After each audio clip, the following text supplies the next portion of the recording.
siwezi kuwa SG wa Oburu. Hiyo nataka niseme hapa mbele ya Mwenyezi Mungu na mbele ya taifa zima.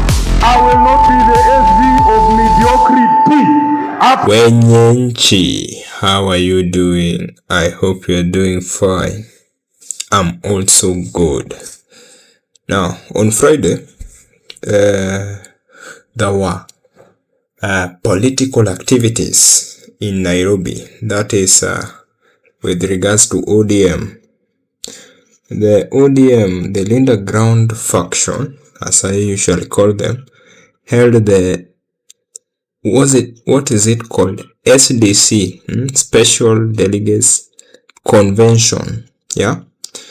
Then the other faction, that is Linda Mwananchi, also had their National Delegates Conference at what was the venue called? When I remember, I'll tell you. And you know, these are members of the same party holding separate meetings, same day, same place, same city. Yeah. And on the Linda Mwananchi side, that is the Sifuna and Babu and Owino side. Sifuna said that he cannot be an SG of mediocrity. Yeah, he cannot be SG of Oburu Oginga and telling Oburu Oginga to look for his own SG.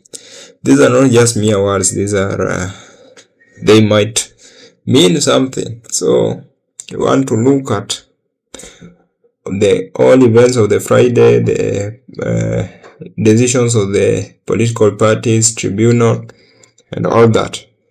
Let's listen to Sifuna, then we come back. Sasa nataka niseme mambo mawili peke yake tufunge huu mkutano. Jambo la kwanza, nimewasikia vile mnasema, na mjue Sifuna sio muoga.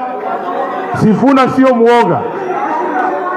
Kazi yoyote ambaye mtanituma kufanya kwa ajili ya taifa la Kenya, hiyo kazi ndio Sifuna atafanya. Nataka niwaambie, nafasi zote za uongozi Kenya hii zinapeanwa na nyinyi wananchi. Leo nikinyang'anywa nafasi yoyote, mimi naamini kama ile miaka ambayo wanaimba ililiwa na nzige, mtanirudishia yote 2027. Kwa hivyo hakuna mtu anafaa kukaa mahali akifikiria ati Sifuna anakufa kwa sababu ya kukua katika nafasi yoyote ya uongozi. Nafasi zote za uongozi, iwe ndani ya chama cha ODM ama ndani ya taifa la Kenya, zinapeanwa na wananchi wa Kenya. Sifuna was not born to be the SG of ODM forever. Munanielewa? Tunapatana vizuri? Nimesema na nataka nirudie, sio lazima Sifuna awe katibu mkuu wa chama cha ODM. Ndani ya chama kuna vijana wengi ambao wanaweza kufanya hii kazi. Lakini ukitaka kureplace Sifuna kama katibu mkuu wa chama, wewe fuata katiba ya chama, itisha NDC ile Karoli amesema, ambayo kila mtu anaenda kwa debe, walete candidate wao alafu wakutane na mimi, si ndio? Tunataka hii watu walinda mwananchi. Tutakuwa na line up yetu kuanzia kwa party leader. Tuna party leader ama hatuna? Mnamjua hamumjui?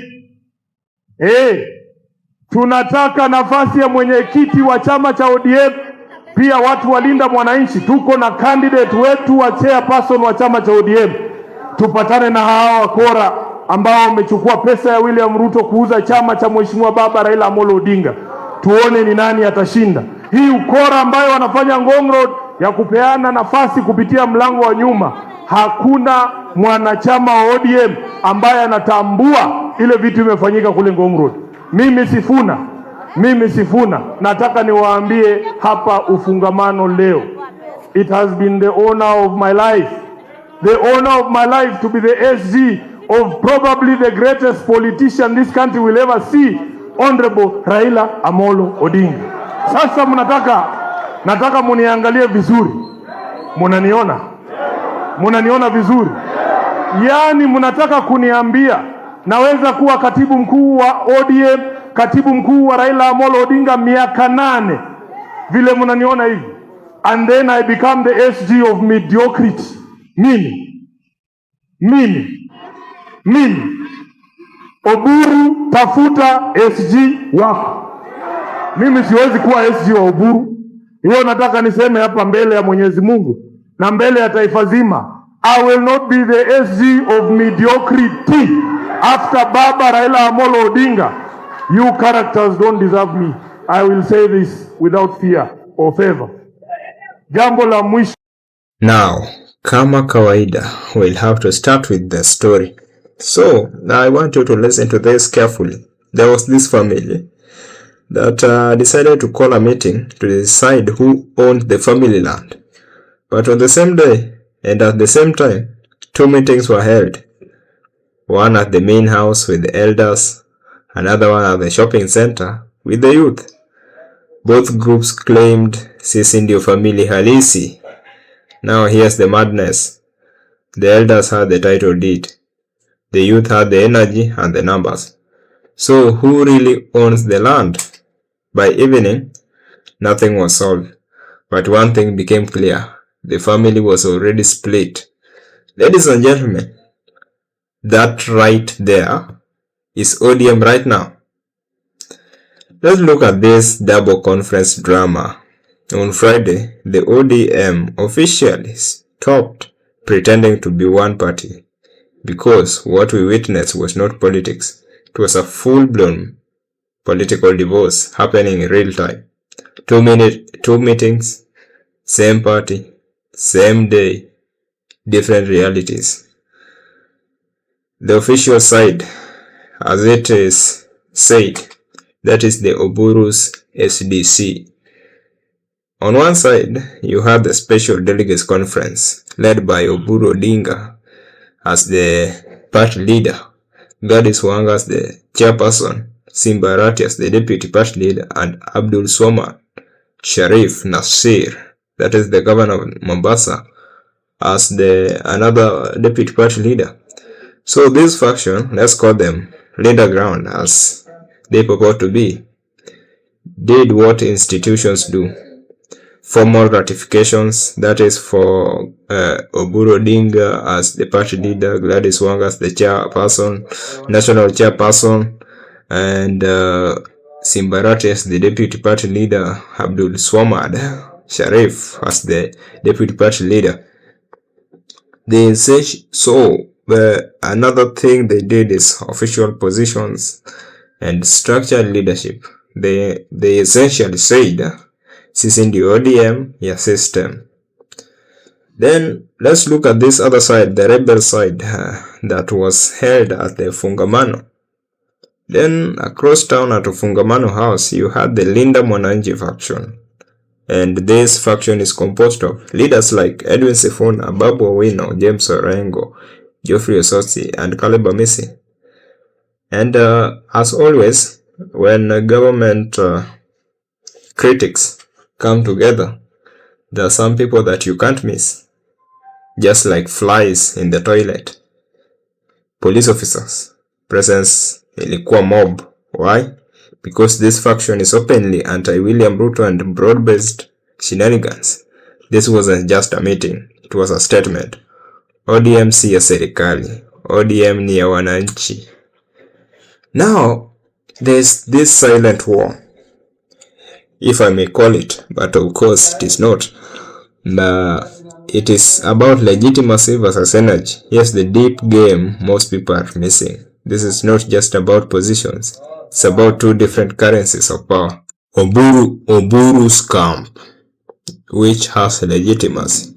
It has official structures, party machinery, institutional recognition. Then the second currency is Sifuna's camp. It has momentum, crowd energy, public sympathy, opposition credibility. And Kenyan politics has shown us something dangerous. Momentum can overthrow legitimacy. Then the Osotsi issue. Let's talk about Geoffrey Osotsi. At the SDC, no one even proposed or seconded his name for deputy party leader. Not rejected, not debated, just ignored. That's not politics. That's a silent execution. So, this is the Sifuna situation. The most interesting character, Edwin Sifuna. Legally, things stand like this. The Political Parties Disputes Tribunal, PPDT, ruled that internal ODM mechanisms must be exhausted first, meaning ODM has the final say on his fate as SG. But ODM says we'll take him to the disciplinary committee. What does that mean? We are preparing the paperwork to finish him. But Sifuna played the chess. Before they could fire him, Sifuna fired himself. Came out and said, Oburu should do for his own SG. Mimi si SG wa mediocrity. That's not anger, that's strategy. Because now the narrative changes from Sifuna removed to Sifuna walked away. That's political branding 101. Let's look at the hidden game. A party is loading here.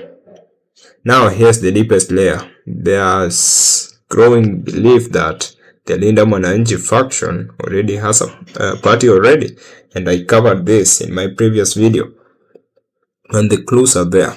Consistent blue and white branding, structured messaging, coordinated political actions. Let's look at Kenyan parties with similar colors as of 2026. Jubilee has some white colors. Wiper Democratic Front has the same colors. Democratic Action Party of Kenya, DAPK, has the same colors. United Democratic Alliance also has partially blue or yellow mix. Now, I am not saying which one, but if it walks like a duck and twists like a duck, you'll complete that for yourself. Sifuna's rise. Edwin Sifuna became ODM Secretary General and replaced Babu Owino. And let's be honest, that transition was not peaceful. It was political wrestling. And now Babu returns. At the SDC, Babu Owino showed up and gave a speech. That was not attendance. That was a message. Because in politics, the man you remove today might be the one replacing you tomorrow. And here's the dangerous part. Babu is seen as closer to William Ruto, so imagine this scenario. Babu becomes SG again. ODM becomes more aligned to government. That's not just leadership change, that's ideological capture. Let's look at the brutal truth here. ODM right now is not one party. It is a party, a movement, and a battlefield, all at the same time. Here's the reality. For years, ODM was not just a party. It was an identity, a resistance movement, a symbol. But what we are watching now is the slow breaking of that identity. And the painful part, supporters are the ones being split in the middle.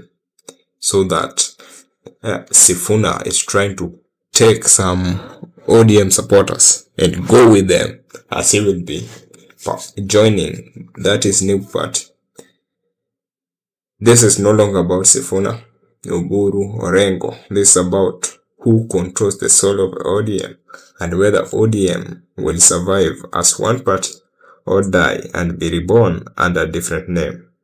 If you want raw, unfiltered, deeply analytical breakdowns of Kenyan politics, subscribe to HiiStory, because here we don't just follow the story. We expose the power plays behind it. Bye.